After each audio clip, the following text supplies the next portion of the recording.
So guys, modern history की अब हम शुरुआत करते हैं। एक बहुत ही बेहतरीन टॉपिक और सब्जेक्ट जो यूपीएससी सिविल सर्विसेज में हर लेवल पर बहुत अच्छी वेटेज रखता है और उसके साथ साथ यूपीएससी के एस्पिरेंट का एक माइंड भी ओपन करता है। फ्रीडम स्ट्रगल के प्रति हमारी जो सोच है उसको भी और मजबूत करता है।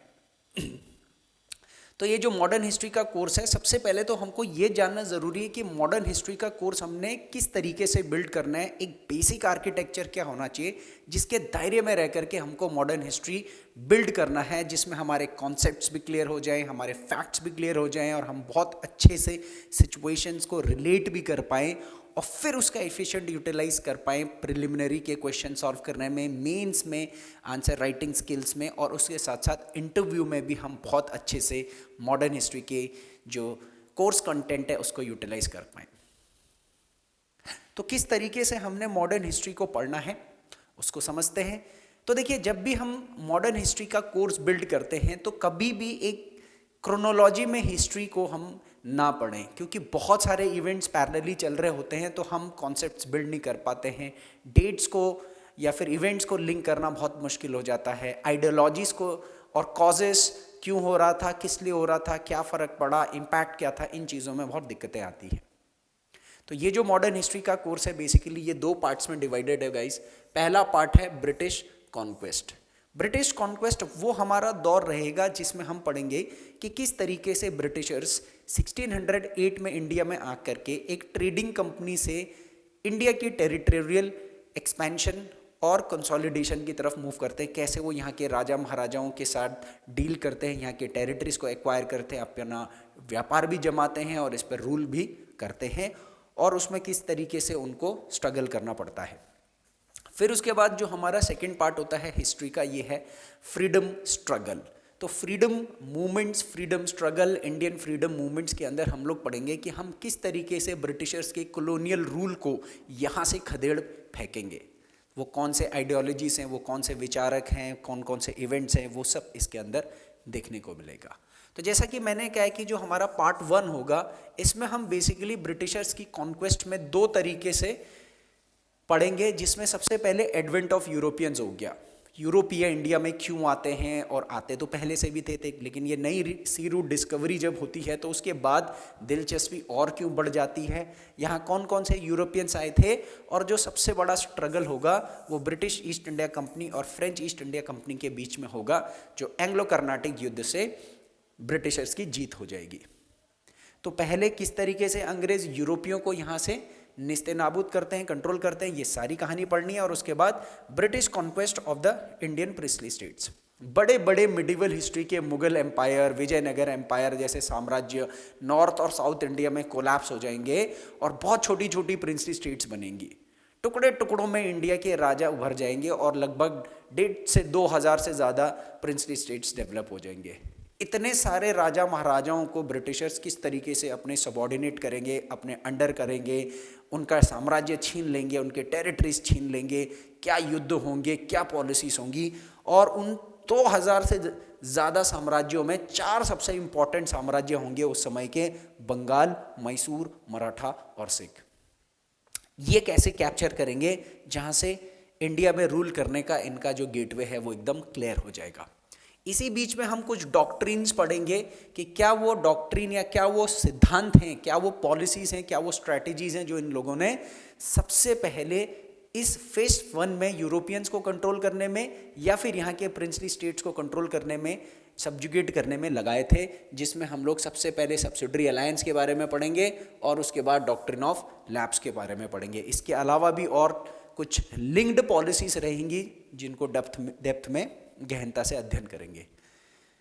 अब यहाँ के राजा महाराजा और यहाँ के यूरोपियंस पर जब इनका कंट्रोल आ जाएगा तो फिर अब ईस्ट इंडिया कंपनी को यहाँ पर सिर्फ क्या करना है, एक्सपैंड करना है, ट्रेड एक्सपेंशन, टेरिटोरियल एक्सपेंशन, और अपने आप को स्टेबलाइज करना है, स्थिर रखना है भारत में। मगर इनके ऊपर एक समस्या आ जाएगी कि ये जो ईस्ट इंडिया कंपनी शुरुआती दौर में भारत की टेरिटरीज को एक्वायर करेगी, उसके ऊपर ब्रिटेन की पार्लियामेंट का हथौड़ा आ जाएगा। इनडायरेक्टली ब्रिटेन की पार्लियामेंट ईस्ट इंडिया कंपनी के माध्यम से भारत पे ऊपर राज करेगी और उसको स्ट्रांग बनाने के लिए वहाँ से कानून लाएगी। तो हमने पॉलिटिकल और एडमिनिस्ट्रेटिव जो इंडिया है उसका हिस्ट्री 3 तरीके से पढ़ना है। एक तो ईस्ट इंडिया कंपनी जब वो फ्री मोनोपोली कर रही थी तो क्या क्या उनके साथ कानून आए थे जिसकी वजह से वो चल रही थी। उसके बाद second phase east India under the crown, ये फेज 1773 से लेकर के 1857 तक का फेस होता है, जहाँ पर ब्रिटेन की पार्लियामेंट द्वारा regulating act 1773, Pitt's act 1784, charter act 1813, charter act 1833, charter act 1853, ये सारे के सारे जो एक्ट्स हैं ये लाए जाते हैं। और जब 1857 का जब रिवोल्ट होता है तो ब्रिटेन की सरकार बोलती कि भाई कहीं भारत हाथ से न खिसक जाए ईस्ट इंडिया कंपनी के चक्कर में, तो ईस्ट इंडिया कंपनी से सारी पावर वो अपने हाथ में ले लेंगे और सीधा क्राउन रूल यहाँ पर एस्टैब्लिश करेंगे, सीधा ब्रिटिश सरकार, ब्रिटिश पार्लियामेंट की रूल यहाँ चलेगी। और उस दौर में फिर ये किस तरीके से भारत को गवर्न करेंगे उसके लिए समय समय पर कुछ नियम कानून लाएंगे, जैसे government of India act 1858, Indian council act 1861, Indian council act 1892, government of India act 1909, government of India act 1919, government of India act 1935, और अंततः में जब हमको वो आज़ादी देंगे तो उसके लिए इंडिया इंडिपेंडेंस एक्ट 1947। ये सारे एक्ट्स हम क्रोनोलॉजी उस समय के इवेंट से रिलेट करके पढ़ेंगे और ये सारे के सारे इवेंट्स हम स्टार्टिंग के इवेंट से लिंक करके पढ़ेंगे। तो इस तरीके से सारे एक्ट्स आपके मजबूत हो जाएंगे। एक एक बातें आपको इन एक्ट्स की पता होनी चाहिए, लेकिन रट्टा मार के नहीं, लिंक करके, सब कुछ लिंक करके जानना है बच्चों। उसके बाद हम कुछ ऐसे एक्स फैक्टर्स पढ़ेंगे ब्रिटिश एम्पायर इन इंडिया की, जो वो हमारी सोसाइटी को चेंज करने के लिए एफर्ट्स लगाएंगे। तो उसमें जैसे इनकी सोशो कल्चरल पॉलिसीज़ और इनकी जो 2 आइडियोलॉजीज होगी, एक ओरिएंटलिस्ट आइडियोलॉजी और दूसरी इंग्लिशिस्ट आइडियोलॉजी, जिसको ऑक्सीडेंटल आइडियोलॉजी भी बोला जाता है। तो ये क्या चीज़ है, एक एक कीवर्ड के वर्ड मीनिंग को भी हम लोग लेकर के चलेंगे, क्योंकि देखिए it's a very technical subject, तो हर एक चीज़ का आपको मतलब पता होना चाहिए। पैरामाउंसी का मतलब क्या है, डॉक्ट्रिन ऑफ लैप्स का मतलब क्या है, सब्सिडरी अलायंस का मतलब क्या है, या फिर एंग्लिसिस्ट का मतलब क्या है, ओरिएंटलिस्ट का मतलब क्या है, एंग्लो का मतलब क्या है। तो हर एक चीज़ हिस्ट्री में कीवर्ड के हिसाब से चलना है। उसके बाद हम मॉडर्न एजुकेशन की डेवलपमेंट इंडिया में कैसे होती, किस तरीके से ब्रिटिशर्स अपनी शिक्षा व्यवस्था को स्ट्रक्चराइज करते हैं, अपने कंटेंट को यहाँ पर इम्पोज करेंगे और इंडियंस को ऐसा बनाएंगे कि ये हमारे कानून का पालन करें, हमारे लॉज को फॉलो करें। उसके लिए ब्रिटिश गवर्नमेंट का क्या रोल था यहाँ पर एजुकेशन सिस्टम को इंट्रोड्यूस करने में, क्रिश्चियन मिशनरीज का क्या रोल था और एनलाइटेड इंडियंस का क्या रोल था, वो हम यहाँ पर पढ़ेंगे। इसके बाद जब हम कुछ अदर डेवलपमेंट्स की हम बात करेंगे तो डेवलपमेंट ऑफ प्रेस और सिविल सर्विसेज। तो सिविल सर्विसेज का डेवलपमेंट इसलिए इम्पॉर्टेंट है क्योंकि एक यूपीएससी एस्पिरेंट के होने के नाते आपको पता होना चाहिए कि आपका ये जो पोस्ट है सिविल सर्विसेज का, एसडीएम का, डीएम का, कोवेनेंटेड और नॉन कोवेनेंटेड पोस्ट्स, ये सब क्या हुआ करती थी, किस तरीके से लॉर्ड कॉर्नवालिस से सिविल सर्विसेज के रिफॉर्म्स होते हैं और कैसे करके ये हमारा जो फेडरल पब्लिक सर्विस कमीशन है वो बन करके तैयार होता है। और फिर प्रेस का डेवलपमेंट इसलिए इम्पॉर्टेंट है कि बहुत सारे कमीशन और बहुत सारे ऐसे कानून बनाए जाते हैं जो समय समय पर प्रेस की फ्रीडम को प्रोवाइड करना और उसको कंट्रोल करने के लिए किया जाता है, क्योंकि प्रेस के माध्यम से हम लोग जो न्यूज़पेपर्स, जर्नल्स और मैगजीन्स छाप रहे होंगे, यही तो सबसे बड़ा हथियार होगा फ्रीडम स्ट्रगल में लोगों को इकट्ठा करने का। जब आप पढ़ेंगे कि बड़े बड़े लीडर्स जैसे महात्मा गांधी जैसे लीडर्स जो हैं ये किस तरीके से अपने मैगजीन्स, न्यूज़पेपर और जर्नल्स के थ्रू मास मूवमेंट इकट्ठा करते थे, तो ये बहुत ज़्यादा इम्पॉर्टेंट है। उसके बाद आता है हमारा जो अगला टॉपिक जो है British revenue system, British economic system. तो इस इकोनॉमिक सिस्टम के 2 पार्ट्स होंगे, एक किस तरीके से ये हमारे लैंड रेवेन्यू पर एक अधिकार जमाएंगे और रिफॉर्म्स करेंगे ताकि ज़्यादा से ज़्यादा पैसा यहाँ से लेकर के जा सकें, और दूसरा किस तरीके से ये हमारे इंडस्ट्रीज़ को एक्सप्लॉइट करके अपने इंडस्ट्रीज़ के प्रोडक्ट्स को इंडिया में बेचेंगे, और लेटर हाफ में ये 19th सेंचुरी के हाफ में ये लोग अपने इंडस्ट्रीज़ भी यहाँ पर एस्टैब्लिश करेंगे। तो वो चीज़ हमने पढ़नी है और अल्टीमेटली यहाँ से एक कॉन्सेप्ट निकल कर के आएगा, ड्रेन ऑफ वेल्थ थ्योरी। तो रैयतवाड़ी, महलवाड़ी और ये सारी की सारी व्यवस्थाएं क्या थी। फिर drain of wealth theory, economic policy में आर्थिक निकासी का सिद्धांत, किस तरीके से भारत का पैसा यहाँ से बाहर गया उसके बारे में पढ़ेंगे। तो हम पढ़ेंगे कि ब्रिटेन में तो इंडस्ट्रियल रेवलाइजेशन हो रहा होगा, वहाँ तो उद्योग बहुत बड़े लेवल पर खुल रहे होंगे, लेकिन हमारी हालत बुरी होती जाएगी, ऐसा क्यों भाई। तो we will study the impact of industrialisation in Europe and then we will also study the introduction of commercial agriculture in India. Bharat में ये लोग एक कॉमन से जो एग्रीकल्चरल प्रोडक्ट है, खाली चावल और गेहूं तक सीमित नहीं होंगे, ये लोग कुछ ऐसे प्रोडक्ट्स की प्रोडक्शन और एग्रीकल्चर को बढ़ावा देंगे जो इनको इंस्टेंट फ़ायदा देगा। तो इंडिको की पूरी आपको कहानी हमको पढ़नी है। फिर उसके बाद हम लोगों ने पढ़ना है building blocks of the east India company. तो एक रेगुलेटिंग एक्ट आता है 1773 के अंदर।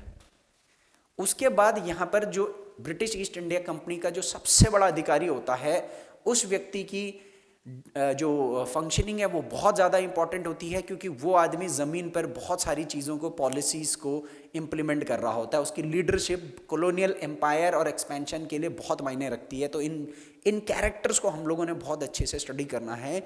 तो वॉरेन हेस्टिंग से शुरुआत करेंगे, जो कि 1773 से बंगाल का गवर्नर जनरल बनेगा, और यहाँ से फिर जॉन शोर, वेलेस्ले, कॉर्नवालिस या George Barlow, Minto one, Lord Hastings, उसके बाद William Bentinck, Amherst, Bentinck, Auckland, Hardinge, Dalhousie, Canning. तो हम लोग पहले फेज में लॉर्ड डलहौजी तक ये सारे के सारे गवर्नर जनरल्स को पढ़ेंगे, जो फर्स्ट फेज है हमारा, है ना। हमने 2 पार्ट्स में पढ़ना है इसको। पहला तो हो गया ब्रिटिश कॉन्क्वेस्ट और दूसरा हो गया फ्रीडम स्ट्रगल। तो इन लोगों के बारे में जब आप अलग अलग तरीके से हिस्ट्री को पढ़ लोगे तो उसके बाद फिर इनसे लिंक करना बहुत आसान हो जाएगा। फिर उसके बाद वाइसरॉयज जो लॉर्ड कैनिंग से लेकर के माउंटबेटन है, वो हम सेकेंड फेज में पढ़ेंगे। बट फिर हिस्ट्री में थोड़ा सा यहाँ पर ट्विस्ट आएगा, और वो ट्विस्ट ये आएगा कि इसके बाद अब आएगी colonial response, Indian response to the colonisation. Bharat का क्या जवाब था कि जब विदेशी ताकत यहाँ पर आकर के हमारी ज़मीन पर अधिकार जमा रही थी और राज कर रही थी, हमारे अधिकारों को, हमारे राइट्स को एक्सप्लॉइट कर रही थी, हमारा पूरा का पूरा इकोनॉमिक एक्सप्लॉइटेशन, सोशल एक्सप्लॉइटेशन कर रही थी, तो फिर क्या हम जवाब नहीं दे रहे थे? तो हमारी बारी आएगी। ट्रेडिशनल रिस्पॉन्स पहले होगा, जिसमें हम बहुत सारे रिवोल्ट्स पढ़ेंगे, जिसमें civilian revolts, peasant revolt, tribal revolt, caste based revolt, तो कुछ 25-30 रिवोल्ट्स यहाँ पर हम इंपॉर्टेंट कवर अप करेंगे। और फिर रिवोल्ट ऑफ 1857 जो सबसे ज़्यादा इंपॉर्टेंट रिवोल्ट होगा हमारा। बट फिर हमको पता लगेगा कि यार इन रिवोल्ट्स को करके हमको आज़ादी तो मिल नहीं रही है। धीरे धीरे इंडिया का पॉलिटिकल डेवलपमेंट होगा, और तब हम ब्रिटिशर्स से मॉडर्न रिस्पॉन्स में हम लोग फ्रीडम स्ट्रगल करेंगे। यहाँ पर बहुत सारे पॉलिटिकल मूवमेंट्स पढ़ेंगे हम लोग। उसके अलावा किस तरीके से सोशो कल्चरल और रिफॉर्म्स होते हैं इंडियंस के द्वारा भारत के ही अंदर। मतलब भारतीय खुद ही हमारी सोसाइटी में लोगों की सोच को थोड़ा सा बदलेंगे, उदारवादी बनाने की कोशिश करेंगे, सोशल एक्सेप्टेंस और राइट टू इक्वालिटी और जेंडर इक्वालिटी की बात करेंगे, लोगों के अंदर एक जैसी भावना विकसित करेंगे, नेशनलिज्म की भावना विकसित होगी फ्रीडम मूवमेंट से। तो जब पॉलिटिकल लीडर्स बाल गंगाधर तिलक, गोपाल कृष्ण गोखले, लाला लाजपत राय, महात्मा गांधी जैसे लोग मूवमेंट्स चला रहे होंगे, तो इन चीज़ों में, इन मूवमेंट्स में एक चीज़ कॉमन होगी, और वो है राष्ट्रवाद की भावना। कोई खाली बंगाल की आज़ादी के लिए नहीं लड़ रहा होगा, कोई गुजरात की आज़ादी के लिए नहीं लड़ रहा होगा, कोई बम्बई या कोई मद्रास की आज़ादी के लिए नहीं लड़ रहा होगा। सब एकजुट होकर के एक राष्ट्र इंडिया की आज़ादी के लिए, भारत की आज़ादी के लिए लड़ रहे होंगे। तो ये सक्सेसफुल क्यों होंगे, ये हम पढ़ेंगे।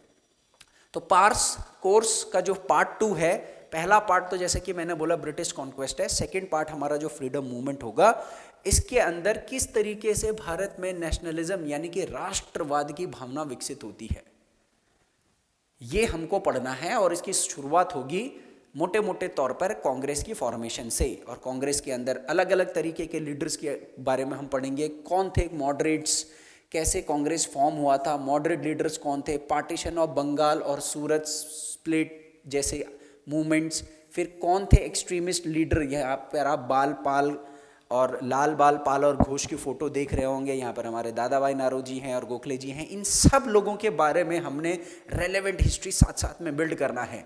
कौन थे तिलक जी, क्या इनके न्यूज़पेपर्स थे, कौन से फेस्टिवल स्टार्ट करे थे, कौन से ऑर्गेनाइजेशंस डेवलप करे थे, कौन से मूवमेंट्स को लीड किया था, क्या इनके इंपॉर्टेंट स्लोगन्स और टाइटल्स हुआ करते थे, कौन सी इनकी इंपॉर्टेंट बुक्स हुआ करती थी, भारत क्यों इनको याद रखे, एट्सेट्रा एट्सेट्रा।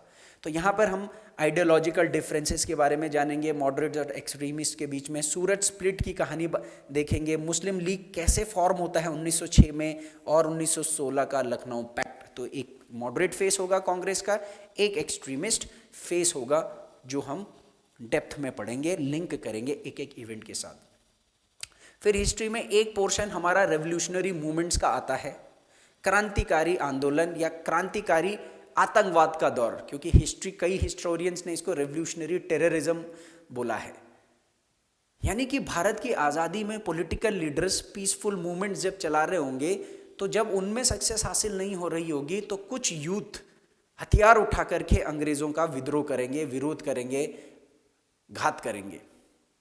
इस तरीके के कॉन्सेप्ट को हमने दो फेसेस में डिवाइड करना है, एक revolutionary movements of the 1900s के आसपास फेस 1, और दूसरा face 2 revolutionary movements of 1920s। Face 1 के रेवोल्यूशनरी मूवमेंट में हम इंपॉर्टेंट इवेंट्स जो लिंक करेंगे, बंगाल का partition, Swadeshi movement, terrorist activities, Aurobindo Ghosh, Ghadar party, Lala Hardayal Singh, madam Bhikaji Rustom Cama, Shyamji Krishna Varman, Raj Bihari Bose, Sachindra Sanyal and many other people. We will study location wise, हम पढ़ेंगे कि किस तरीके से मद्रास, दिल्ली, बंगाल, बॉम्बे, इन जगहों पर रेवोल्यूशनरी आइडियोलॉजीज डेवलप हो रही थी और अंग्रेज़ों को कहीं गोली से मारा जा रहा था, कहीं बम से फोड़ा जा रहा था। फिर नॉर्मल हिस्ट्री चलेगी, उसके बाद जब गांधीयन मूवमेंट चलेंगे तो तब हम पढ़ेंगे कि 1920s नॉन कॉपरेशन मूवमेंट के बाद किस तरीके से या उसके आसपास भारत के युवा फिर से हथियार उठाने के लिए मजबूर हो जाते हैं, और तब हम HRA, HSRA, Bhagat Singh, communist party, बहुत सारी कॉन्स्पिरेसीज, नेहरू सुभाष जैसे आइडियोलॉजी के उभरते हुई चीज़ें को लिंक करेंगे। उसके बाद हमारा इंडियन फ्रीडम मूवमेंट में जो सबसे बड़ा फेस है वो है हमारा गांधीयन फेस। ये गांधीयन फेस जो है, इसमें हमारी मॉडर्न हिस्ट्री की सबसे ज़्यादा इवेंट्स हैं। यहाँ पर हम गांधी जी के पॉइंट ऑफ व्यू से हिस्ट्री को पढ़ेंगे, but not restricted to only Gandhi ji. We will also study a lot of other freedom fighters and other events that were happening parallel to this event, this phase. तो गांधी जी को भी नज़दीक से समझेंगे, गांधी जी के बारे में थोड़ा सा समझेंगे, उनका फैमिली बैकग्राउंड, साउथ अफ्रीका में क्या कर रहे थे वो, non violence school of thought कैसे डेवलप होता है, और किस तरीके से ये जो सत्याग्रह, जो उनका सबसे लीथल वेपन है, सत्याग्रह, सर्वोदय, अहिंसा, इनको समझना है। गांधी जी के दिमाग में ये चीज़ें कैसे आती हैं, वो कैसे प्रैक्टिकली इनसे कनेक्टेड होते हैं, कैसे लोगों के अंदर वो चीज़ें डालते हैं, और कैसे वो बहुत बड़े मूवमेंट खड़ा करने वाले लीडर बनते हैं। So we will study logically. और फिर जब गांधी जी इंडिया आ जाएंगे तो उनका फेस 1। गांधी जी जब इंडिया आ जाएंगे तो 1915 से लेकर के 30 का हिस्ट्री फेस 1 होगा। गांधी बिफोर इंडिया में हम लोग उनके बारे में मोटा मोटा 1893 से लेकर के 1915 उनकी जो साउथ अफ्रीका की कहानी है वो पढ़ेंगे। तो ये जो 1915 से 30 का हिस्ट्री है, इसमें गांधी जी शुरुआती दौर में कौन कौन से मूवमेंट में भाग लेते हैं, खिलाफत मूवमेंट, रॉलेट सत्याग्रह, नॉन कॉपरेशन मूवमेंट, और फिर सिविल डिसोबीडियंस मूवमेंट जैसे बड़े बड़े घातक इवेंट्स में पॉलिटिक्स किस तरह घूम रही होती है। और इसके साथ साथ कुछ एनालॉगस जो भी इवेंट्स हो रहे होंगे, तो यहाँ पर बहुत सारी हिस्ट्री होगी।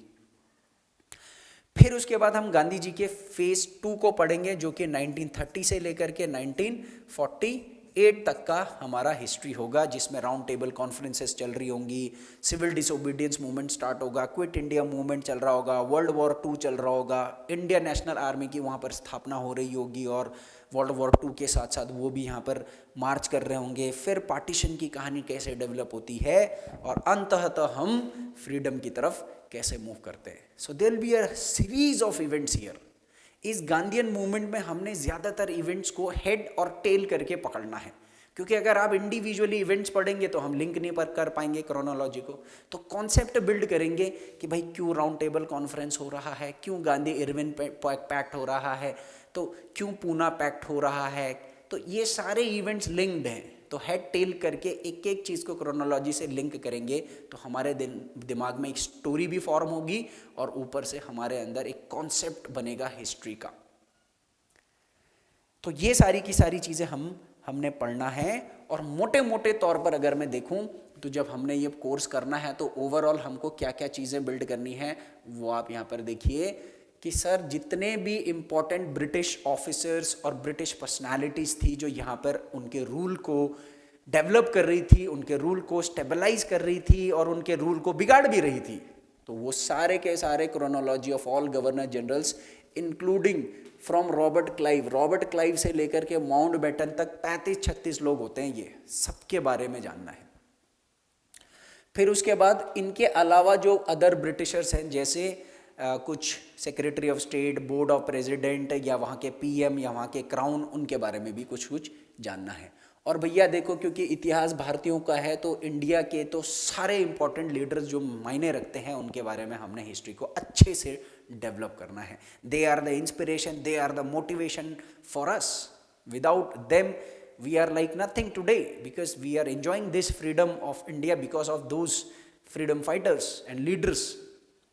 तो जितने भी यहाँ पर महत्वपूर्ण राजा हैं, पीजेंट लीडर्स हैं, ट्राइबल लीडर्स हैं, मॉडरेट लीडर्स हैं, socio cultural reforms like Raja Ram Mohan Roy, Vivekananda, Dayanand Saraswati, Jyotiba Phule, political leaders like M G. Ranade, Dadabhai Naoroji, Tilak ji, Gokhale and many others later on, Mahatma Gandhi as well, extremist leaders like Bhagat Singh and all, and revolutionary leaders like Bhagat Singh and all, extremist leaders, political leaders like Lal Bal, Gandhi and related people, and some contemporary events that were happening in the world.